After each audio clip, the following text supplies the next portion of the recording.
Hey guys, welcome back to my channel. My name is Manisha and you are watching Prepshala. तो काफी time से मैंने कोई video upload नहीं करी, काफी क्या मतलब 2 वीडियो अपलोड करी, इसके बाद फिर कोई वीडियो अपलोड नहीं करी क्योंकि मेरे को बहुत नेगेटिव कमेंट्स आ रहे थे कि पहले खुद तो पढ़ ले फिर सिखाइयो, ब्ला ब्ला ब्ला। तो मैं फालतू में इन लोगों के फालतू कमेंट्स देख के डिमोटिवेट हो गई थी। पर आई थॉट कि फिर से नई शुरुआत करी जाए क्योंकि स्टार्टिंग में कोई कॉन्फिडेंट नहीं होता जैसे कि मैं नहीं थी। तो चलो बिना किसी ज्यादा बकवास किए वीडियो को स्टार्ट करते हैं। इस पर्टिकुलर वीडियो में हम बात करने वाले हैं जो वीडियो मैंने लास्ट बनाई थी, बिजनेस ऑर्गेनाइजेशन का यूनिट फर्स्ट। तो हम सेकंड यूनिट शुरू करने जा रहे हैं। तो इसमें टॉपिक क्या गया, फॉर्म्स ऑफ बिजनेस ऑर्गेनाइजेशन। ठीक है, तो चलो शुरू करते हैं। तो फॉर्म्स ऑफ बिजनेस ऑर्गेनाइजेशन, तो फॉर्म्स और या टाइप्स ऑफ बिजनेस ऑर्गेनाइजेशन क्या क्या होते हैं। तो first one is sole proprietorship, second is partnership, third one is joint stock company, fourth one is cooperative society and fifth one is multinational corporation यानी MNC. तो चलो अब इसको हम आगे वाली स्लाइड में समझते हैं। सोल प्रोप्राइटरशिप, जैसे कि नाम से पता चल रहा है, सोल प्रोप्राइटरशिप यानी सिंगल सेलर और single owner. Sole proprietorship or individual entrepreneur is a business concern owned and operated by one person. The sole proprietor is a person who carries on business exclusively by and for himself. He alone contributes the capital and skill. He is responsible for the result of the enterprise. So basically sole proprietorship और individual entrepreneurship में क्या होता है कि ये business मतलब एक single individual के थ्रू रन किया जाता है। The sole proprietor is a person who carries on exclusively by and for himself. जो भी बिजनेस एक्टिविटीज होती हैं, जो भी वो उसके थ्रू होती है। वो अकेले ही कैपिटल लेके आता है अपने बिजनेस के लिए, ठीक है, फंड्स जनरेट करता है, फंड रेज करता है, और जो भी स्किल्स रिक्वायर्ड होती है वो उसके मतलब खुद लर्न करता है, जैसे उसकी खुद की होती है ना। And he is responsible for the result of the entire enterprise. तो जो भी रिजल्ट होता है वो खुद रिस्पॉन्सिबल होता है, वो किसी को ब्लेम नहीं कर सकता। क्यों? क्योंकि वो खुद ये सारी चीजें, सारी एक्टिविटीज ऑपरेट कर रहा है। ठीक है, अब बात करते हैं इसके फीचर्स की। तो पहला फीचर है इसका सिंगल ओनरशिप। सिंगल ओनरशिप, तो सिंगल ओनरशिप होती है इसमें। वो अकेले ही अपना बिजनेस स्टार्ट करता है, अकेले ही प्रॉफिट इंजॉय करता है और लॉसेस बियर करता है। वन मैन कंट्रोल, एक सिंगल इंडिविजुअल के हाथ में कंट्रोल होता है उसके बिजनेस का। जो भी बिजनेस से रिलेटेड चीजें होती है वो खुद ही हैंडल करता है। अनडिवाइडेड रिस्क, जो रिस्क होता है वो अनडिवाइडेड होता है, सारा रिस्क उसको खुद बियर करना पड़ता है। अनलिमिटेड लाइबिलिटीज, की लाइबिलिटीज अनलिमिटेड होती है। No separate entity of the business, कोई सेपरेट एंटिटी नहीं होती इस बिजनेस की। नो गवर्नमेंट रेगुलेशन, कोई गवर्नमेंट रेगुलेशन नहीं होता, कोई भी बंदा एक सोल प्रोप्राइटरशिप बन सकता है। यस, जैसे जैसे एग्जांपल ले लेते हैं हम ग्रोसरी स्टोर का। ग्रोसरी स्टोर स्टार्ट करने के लिए हमें किसी रजिस्ट्रेशन की या किसी गवर्नमेंट रेगुलेशंस की जरूरत नहीं है। बस हमारे पास फाइनेंस होना चाहिए, फंड होना चाहिए, कैपिटल होना चाहिए अपने बिजनेस को स्टार्ट करने के लिए। ठीक है, फिर बात करते हैं इसके एडवांटेजेस के। Easy of formation and closure, easily कोई भी इसको स्टार्ट कर सकता है, इजीली बंद कर सकता है। जैसे मैंने बताया कि अगर किसी कोई किराना स्टोर शुरू करने के लिए हमको किसी रजिस्ट्रेशन वगैरह की जरूरत नहीं होती, हम इजीली शुरू कर सकते हैं। और जब हमारा मन करे, हमको ऐसा लगता है कि हमारा बिजनेस लॉस में चल रहा है, तो हम उसको बंद भी कर सकते हैं। तो इसमें कोई बाउंडेशंस नहीं होती। फ्लेक्सिबिलिटी, हमारा बिजनेस बहुत फ्लेक्सिबल होता है इसमें। जैसे कि अगर मैं कोई रेडीमेड गारमेंट बेचती हूँ, ठीक है, लेडीज गारमेंट बेचती हूँ, ओके, तो मैं सोच रही हूँ कि मेरे को किड्स वेयर भी बेचना शुरू कर देना चाहिए। तो बहुत फ्लेक्सिबल होता है, हम इजीली अपने बिजनेस को मोल्ड कर सकते हैं। या कुछ ऐड ऑन करना हो तो हम ऐड ऑन कर सकते हैं, या नई लाइन शुरू करनी हो तो कर सकते हैं। फिर आता है क्विक डिसीजन मेकिंग, क्योंकि सिंगल मैन ओनरशिप है तो एक ही बंदे का ओपिनियन होता है, वो खुद, उसके हाथ में सारी डिसीजन मेकिंग पावर होती है, वो खुद इजीली डिसीजन ले सकता है, कोई डिले नहीं होता डिसीजन में। सेक्रेसी ऑफ इन्फॉर्मेशन, जो भी हमारे बिजनेस से रिलेटेड इन्फॉर्मेशन होते हैं, जो डीप सीक्रेट होते हैं, वो सिक्योर होते हैं, क्योंकि सिंगल मैन ओनरशिप है, इसमें कोई पार्टनर्स वगैरह नहीं जिसके साथ उनका सीक्रेट डिवाइड हो जाए। तो सेक्रेसी मेंटेन रहती है। डायरेक्ट इंसेंटिव, तो डायरेक्ट इंसेंटिव होता है क्योंकि वो सारे रिस्क वगैरह बियर करता है, तो सारे प्रॉफिट भी खुद इंजॉय करता है। पर्सनल टच, एक ओनर का अपने कस्टमर्स के साथ पर्सनल टच मेंटेन होता है। फॉर एग्जांपल, ग्रोसरी शॉप पे कस्टमर्स आते हैं, तो जो ओनर होता है, ग्रोसरी शॉप का मालिक होता है, वो अच्छे से उनसे डील कर सकता है। उसको पता होता है कि भाई कि उसको पता होता है कि हमें कस्टमर के साथ कैसे डील करना है, कैसे अच्छे रिलेशन बनाने हैं, ताकि जो हमारा कस्टमर है हमारे कॉम्पिटिटर्स के पास या जो भी मार्केट में हमारे सब्स्टिट्यूट मौजूद है उनके पास ना जाए। ठीक है, तो अब आते हैं हम मिनिमम गवर्नमेंट रेगुलेशन पे। तो इसमें मतलब बहुत ही कम गवर्नमेंट रेगुलेशंस होते हैं, जैसे किराना स्टोर शुरू करने के लिए हमें किसी भी रजिस्ट्रेशन वगैरह की, इन सब चीज़ों की जरूरत नहीं पड़ती है ना। तो मिनिमम होते हैं गवर्नमेंट रेगुलेशंस। लो ओवरहेड कॉस्ट, जो ओवरहेड कॉस्ट होती है वो लो होती है। जैसे सिंगल ओनरशिप है, ज़्यादा स्टाफ नहीं है, ज़्यादा जो भी, जैसे अगर ज़्यादा स्टाफ होगा तो उनके रहने के लिए, बैठने के लिए, काम करने के लिए, है ना, बाकी का खर्चा लगेगा, तो वो सब इसमें नहीं लगता है। बहुत कम कॉस्ट होती है, ओवरहेड कॉस्ट होती है बहुत कम होती है। तो अब बात करते हैं सोल ट्रेडरशिप और सोल प्रोप्राइटरशिप के डिसएडवांटेजेस की। तो पहला सबसे बड़ा डिसएडवांटेज होता है सोल ट्रेडरशिप का, लिमिटेड कैपिटल। क्योंकि जो हमारा सोल ट्रेडर होता है वो उसके पास जो फाइनेंस के रिसोर्सेज बहुत कम और बहुत कम या लिमिटेड होते हैं। वो उस फाइनेंस के लिए या फंड रेज करने के लिए अपने पर्सनल एसेट्स पे और बोरिंग्स पे डिपेंड रहता है। ठीक है, अनसर्टेन लाइफ, सेकंड डिसएडवांटेज होता है अनसर्टेन लाइफ। अगर हमारे सोल ट्रेडर को कुछ हो जाता है, ठीक है, या बीमार पड़ जाता है, तो उसका बिजनेस ठप पड़ सकता है। तो सोल ट्रेडरशिप बिजनेस की लाइफ बहुत अनसर्टेन होती है। अनलिमिटेड लाइबिलिटीज, इसकी लाइबिलिटीज बहुत अनलिमिटेड होती है, क्योंकि सिंगल ओनर है, उसको खुद बियर करनी पड़ती है सारी लाइबिलिटीज। लिमिटेड मैनेजरल एबिलिटीज, जो भी मैनेजरल एबिलिटीज होती है वो लिमिटेड होती है, क्योंकि इकलौता बंदा हैंडल कर रहा है उस बिजनेस को, जरूरी नहीं है कि उसके पास सारी मैनेजरल एबिलिटी हो। हर एक बंदा हर एक फील्ड में, हर एक चीज में ऑलराउंडर नहीं हो सकता। ठीक है, तो अब बात करते हैं second form of business organisation की। तो second form of business organisation है हमारा partnership. Partnership is the relation between persons who have agreed to share the profit of a business carried on by all or any of them for all। Partnership का एक relation है लोगों का, जिसमें वो क्या करते हैं, अग्रीड होते हैं अपने प्रॉफिट एंड लॉस शेयर करने के लिए। ठीक है, तो इसके कैरेक्टरिस्टिक्स क्या क्या होते हैं। पहला कैरेक्टरिस्टिक्स है मैक्सिमम 10 मेंबर होते हैं। ठीक है, इसमें इन बैंकिंग सेक्टर में और 20 अदर टाइप ऑफ बिजनेस में होते हैं। Agreement is called partnership deed, जो अग्रीमेंट साइन किया जाता है दो या दो से ज्यादा बंदों के बीच में, जो पार्टनरशिप फॉर्म जब वो बनाने जाते हैं तो उसको क्या बोलते हैं, partnership deed. It can be oral और इट कैन बी रिटन। ठीक है, तो फिर आता है थर्ड थर्ड ठीक है, third point, sharing of profit and loss. इसमें क्या करते हैं, जो पार्टनर्स होते हैं आपस में अपना प्रॉफिट एंड लॉस शेयर करते हैं। ठीक है, वॉलेंट्री रजिस्ट्रेशन होता है। कोई भी बंदा है जिसके पास स्किल्स है और एक बंदा है जिसके पास फंड है, वो इकट्ठे होके अपना पार्टनरशिप फर्म बना सकते हैं। तो अब बात करते हैं पार्टनरशिप के एडवांटेजेस के। तो पहला एडवांटेज है easy to form the partnership. तो इजीली दो या दो से ज्यादा बंदे पार्टनरशिप फॉर्म कर सकते हैं। ठीक है, इसमें लीगल फॉर्मेलिटीज बहुत कम होती हैं। और अब आते हैं सेकंड पॉइंट पे, facility of large financial resources. तो फाइनेंस के रिसोर्सेज होते हैं वो बहुत मतलब सोल प्रोप्राइटर या सोल ट्रेडर से कंपेयर करें तो बहुत ज्यादा होते हैं। जो भी पार्टनर होता है वो फंड वो अपने अपने फंड अलग अलग जगह से रेज कर सकते हैं। तो as compare to sole tradership, partnership के पास ज्यादा रिसोर्सेज होते हैं, फैसिलिटीज होती हैं फाइनेंस की। ठीक है, better management of operations, obviously अगर दो या दो से ज्यादा बंदे हैं, ठीक है, तो मैनेजमेंट भी अच्छा होगा। जो रिस्पॉन्सिबिलिटीज होती हैं वो डिवाइड हो जाती हैं, है ना, काम वगैरह डिवाइड हो जाएंगे। जरूरी नहीं है कि भाई एक बंदा ही हर चीज में ऑलराउंडर हो, माहिर हो, हर काम में नहीं हो सकता ना। तो better management of operations, management अच्छा होगा as compare to sole trader, क्योंकि उसको सब कुछ देखना होता है। और पार्टनरशिप में क्या होता है कि सारे काम डिवाइडेड होते हैं। ठीक है, तो इजीली सब कुछ हैंडल कर सकते हैं। शेयरिंग ऑफ रिस्क, जो भी रिस्क वगैरह होते हैं वो सब शेयर करते हैं, डिवाइड हो जाते हैं सारे रिस्क, तो एक बंदे पे बर्डन नहीं पड़ता। ठीक है, फ्लेक्सिबिलिटी इन ऑपरेशंस, जो भी बिजनेस ऑपरेशंस होते हैं वो बहुत फ्लेक्सिबल होते हैं। लाइक अगर आज मैं बीमार हूँ या फिर आज मैं थोड़ी बीमार हूँ और मैं किसी काम को हैंडल करने में, फिर मैंने कोई अधूरा काम किया, तो मेरा पार्टनर उसमें हेल्प कर सकता है उसको पूरा करने में, कि टाइम पे जो हमारा वर्क है, हमारा जो काम है वो टाइम पे कंप्लीट हो जाए। ठीक है, फिर आता है मोर स्किल्ड पर्सन। पार्टनरशिप का एक अच्छा एडवांटेज ये है कि स्किल्ड पर्सन होते हैं।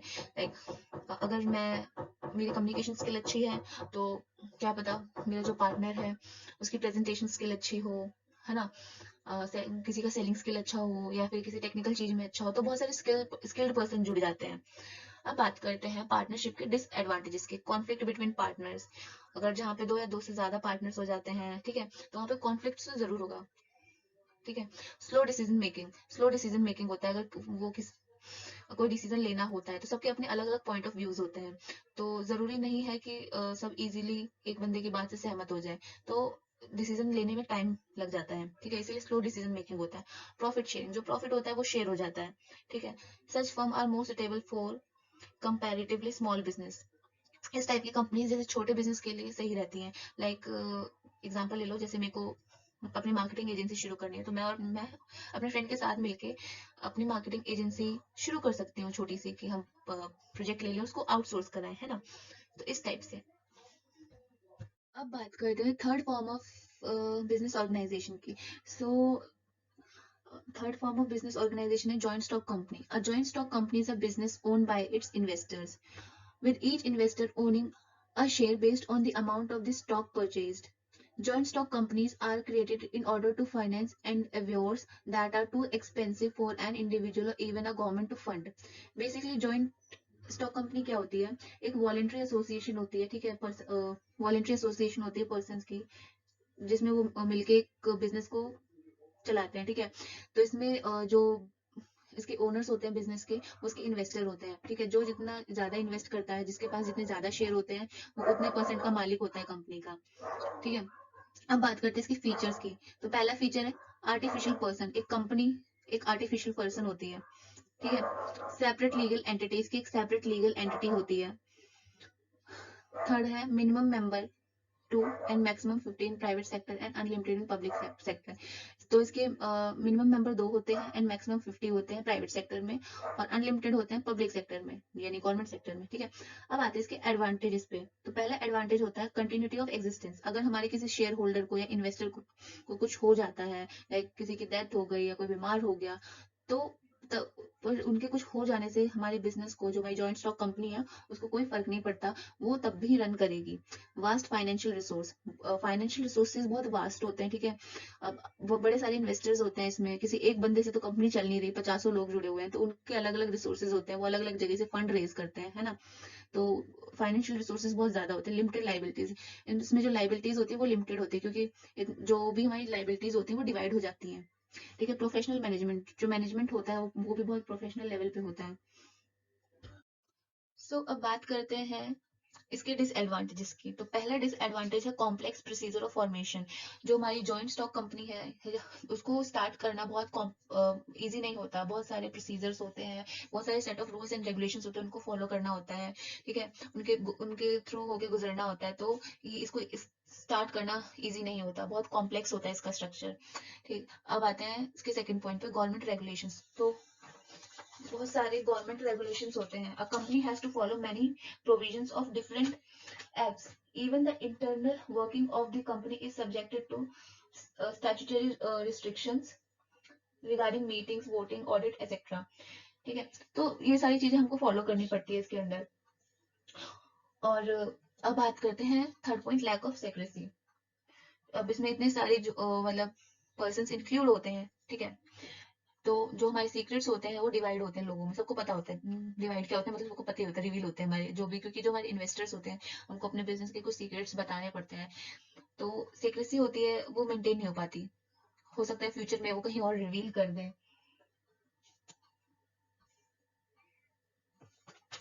तो अब बात करते हैं हमारे next form of business organisation की, जो कि है cooperative society.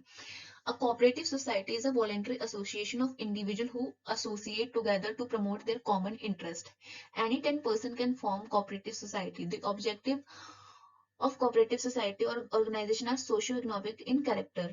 It is generally formed and registered under the Indian Cooperative Society Act 1912. एक cooperative society क्या है? एक voluntary association है individuals और people का, जो कि एक पर्सनल इंटरेस्ट को प्रमोट करने के लिए इकट्ठा होते हैं, ठीक है। जैसे कि 10 किसान इकट्ठा हो गए कि भाई हम अपना एक ग्रुप बना लेते हैं, ठीक है, जैसे सेल्फ हेल्प ग्रुप आपने सुना होगा, ठीक है, तो इकट्ठा होकर अपना सेल्फ हेल्प ग्रुप टाइप का कुछ उन्होंने बना लिया, और 10-10 रुपए करके, है ना, सिंचाई के लिए पैसे इकट्ठे करना, ऐसे ऐसे करके वो कुछ करते हैं, तो इस टाइप का होता है ये। कोई भी 10 बंदे मिलके कोऑपरेटिव सोसाइटी बना सकते हैं, और ये अ, इसको हम इंडियन कोऑपरेटिव एक्ट 1912 के अंडर रजिस्टर करा सकते हैं, ठीक है। इसके फीचर्स क्या क्या होते हैं? वॉलेंट्री एसोसिएशन होता है, ठीक है, कोई भी बंदा कोऑपरेटिव सोसाइटी का पार्ट बन सकता है। ओपन मेंबरशिप होती है, ठीक है, कोई भी आके जुड़ सकता है इसमें। कोई हमें इसमें इस मतलब इस सोसाइटी के अंडर हमें मतलब अपने आप को रजिस्टर कराने के लिए, इसका पार्ट बनने के लिए हमें किसी भी लीगल एंटिटी से गो थ्रू होके नहीं जाना पड़ता।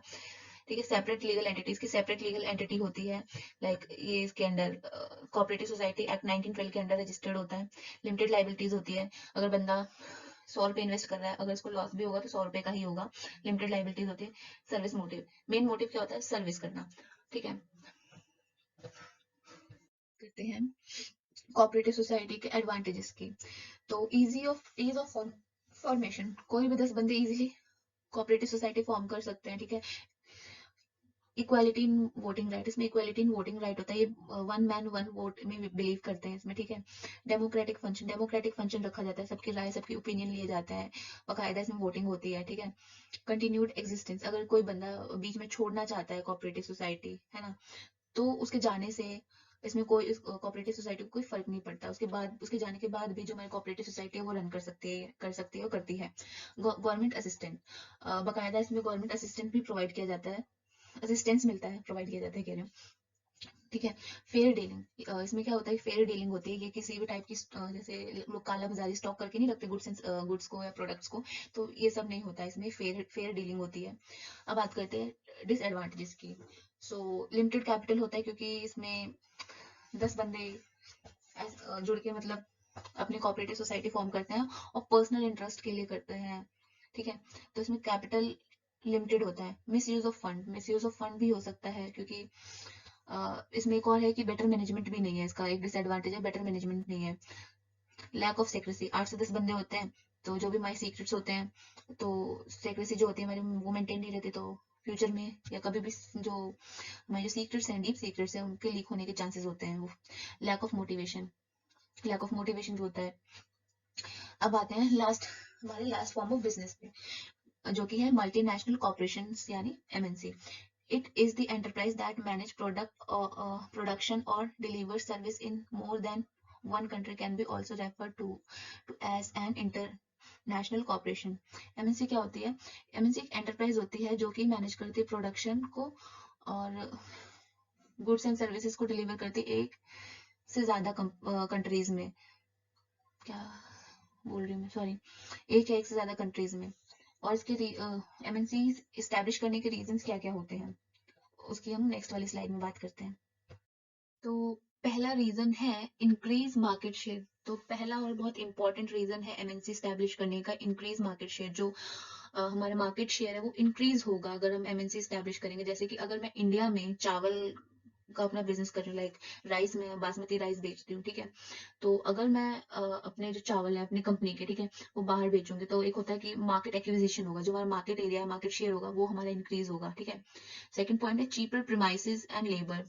चीपर प्रीमाइसेस एंड लेबर मिल जाएगा अगर हम अपनी कंट्री में, जैसे हमारी कंट्री में लेबर बहुत महंगी है, एग्जाम्पल के तौर पर ले रहे हैं, ठीक है, और तो हम क्या कर सकते हैं, जिस कंट्री में अगर लाइक ह्यूज मैन पावर हो, ठीक है, तो हम वहां जाके इन्वेस्ट कर सकते हैं। तो जो लेबर की कॉस्ट है और जो प्रीमाइसेस की कॉस्ट है वो चीप पड़ जाएगी। जैसे आजकल देख रहे हो ना, मेक इन इंडिया वगैरह चल रहा है, मोदी जी बाहर जा रहे हैं, ठीक है, कि मेक इन इंडिया का ज्यादा से प्रचार प्रसार करने की, जो बाहर की कंपनीज है, एमएनसीज हैं, इंडिया में आए, इन्वेस्ट करें, है ना, अपनी कंपनी स्टार्ट करें, बिजनेस स्टार्ट करें, जिससे कि इंडिया में क्या होगा, हमको रोजगार मिलेगा। इससे क्या होगा, क्योंकि इंडिया में इतनी पॉपुलेशन बहुत ज्यादा है, ठीक है, लार्ज नंबर ऑफ यूथ है, तो यहाँ पे क्या है कि लेबर बहुत सस्ती है as compare to other companies, यहाँ कंट्रीज। यहाँ पे जो मैन पावर है बहुत ज्यादा है और प्लस चीप है, तो उनको यहाँ पे सस्ता भी पड़ेगा, तो इससे क्या होगा, उनकी कॉस्ट कटिंग भी हो जाएगी। Third one is to take advantages of government grants available. Third point है कि भाई जो कंपनीज है, एमएनसीज को बड़े सारे ना गवर्नमेंट की तरफ से एडवांटेजेस मिलते हैं, ठीक है, तो उनका भी फायदा वो उठा सकते हैं। जैसे टैक्सेशन वगैरह में छूट जो उनको रिबेट वगैरह मिल जाता है, ये सारी चीजें होती हैं। Fourth one is to develop international brand. तो अगर हम किसी और कंट्री में जाएंगे तो हम अपने ब्रांड को हम इंटरनेशनली डेवलप कर सकते हैं। तो ये सारे पॉइंट है हमारी एमएनसी को मतलब एमएनसी रन करने के, ठीक है।